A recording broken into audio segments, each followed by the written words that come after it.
UK government 12th of May ധാരാളം immigration rules change കൊണ്ടുവന്നു. എന്താണ് അത് എന്നൊക്കെ നമുക്ക് ഒന്ന് വിശദമായി പരിശോധിക്കാം. മലയാളികളെ ബാധിക്കുന്ന ഹെൽത്ത് കെയർ വീസ, അതായത് health care assistant, senior care assistant തുടങ്ങിയ വീസ ഗവൺമെന്റ് നിർത്തലാക്കിയത് എന്താ എന്ന് ചോദിച്ചു കഴിഞ്ഞാൽ കംപ്ലീറ്റ് ആയിട്ട് നിർത്തലാക്കിയിട്ടില്ല. പക്ഷേ ഓവർസീസ് റിക്രൂട്ട്മെന്റ് ആണ് നിർത്തലാക്കിയേക്കുന്നത്. നാട്ടിൽ നിന്ന് പുതിയതായിട്ട് ഹെൽത്ത് കെയർ വീസ ആയ കെയർ അസിസ്റ്റന്റ് അല്ലെങ്കിൽ സീനിയർ കെയർ അസിസ്റ്റന്റ് ഇനി വർക്ക് പെർമിറ്റ് ഇഷ്യൂ ചെയ്യാൻ സാധിക്കത്തില്ല. അതേസമയം UK അവർക്ക് സ്വിച്ചിങ്ങിനോ എക്സ്റ്റൻഷനോ പഴയ രീതിയിൽ തന്നെ തുടരുന്നതാണ്. ആൻഡ് സാലറി ലെവലും എല്ലാ വർക്ക് പെർമിറ്റിൻ്റെ സാലറി ലെവല് മിനിമം £12.82 ആയി ഉയർത്തിയിട്ടുണ്ട്.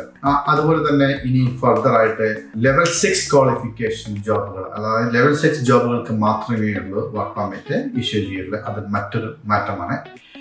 അത് ഏകദേശം 5 വർഷം മുമ്പ് ലെവൽ 6 ജോബുകൾക്ക് മാത്രമാണ് വർക്ക് പെർമിറ്റ് ഇഷ്യൂ ചെയ്യാൻ പറ്റുള്ളൂ. എന്താണ് ലെവൽ 6 ജോബ് എന്ന് ചോദിച്ചു കഴിഞ്ഞാൽ ഏകദേശം ഗ്രാജുവേറ്റ് ലെവൽ ജോബുകൾ, നേഴ്സസ്, ഡോക്ടേഴ്സ്, IT പ്രൊഫഷണൽസ് തുടങ്ങിയ ജോബുകൾക്ക് സ്റ്റിൽ അവർക്ക് UK വരാൻ പറ്റും, അവർക്ക് വർക്ക് പെർമിറ്റ് ഇഷ്യൂ ചെയ്യാൻ പറ്റും. ലെവൽ 3 ജോബുകളായ health care assistant, senior care assistant അങ്ങനെയുള്ള ജോബുകളാണ് നിർത്തലാക്കിയിരിക്കുന്നത്. അതുപോലെ തന്നെ അടുത്തൊരു മാറ്റം, സ്റ്റുഡൻറ് വീസായി വരുന്നവർക്ക് ഗ്രാജുവേറ്റ് റൂട്ട് വീസ 24 മാസത്തെ ആയിരുന്നത് അത് 18 മാസമാക്കി കുറച്ചു. ഇതൊക്കെയാണ് മേജർ മാറ്റങ്ങൾ വന്നത്.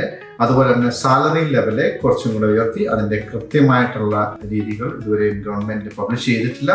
അതുപോലെ തന്നെ എല്ലാ മാധ്യമങ്ങളിലും കാണാനിടയായി നമ്മുടെ ഇൻഡെഫിനിറ്റ് ലീവ്, അതായത് leave to remain, permanent residency ഏകദേശം 5 year എന്നുള്ളത് 10 year ആക്കി എന്ന് ഇതുവരെയും ആക്കിയിട്ടില്ല. പക്ഷേ ഈ വർഷം എൻഡോടുകൂടി അത് ആക്കുമെന്നാണ് ഗവൺമെൻറ് ഇപ്പോൾ അതിനകത്ത് പബ്ലിഷ് ചെയ്തിരിക്കുന്നത്. അതിന് കൃത്യമായ രീതികൾ ഇതുവരെ പറഞ്ഞിട്ടില്ല. ഹൈലി സ്കിൽഡ് ആൾക്കാർക്ക് മിക്കവാറും 10 വർഷം വരത്തില്ലായിരിക്കും എന്നാണ് നമ്മൾ പ്രതീക്ഷിക്കുന്നത്. വരും ദിവസങ്ങളിൽ അതിൻ്റെ correct rules and regulations home office update ചെയ്യുന്നതായിരിക്കും. അന്നേരം അടുത്ത വീഡിയോയുമായിട്ട് എത്തുന്നതായിരിക്കും. Thank you.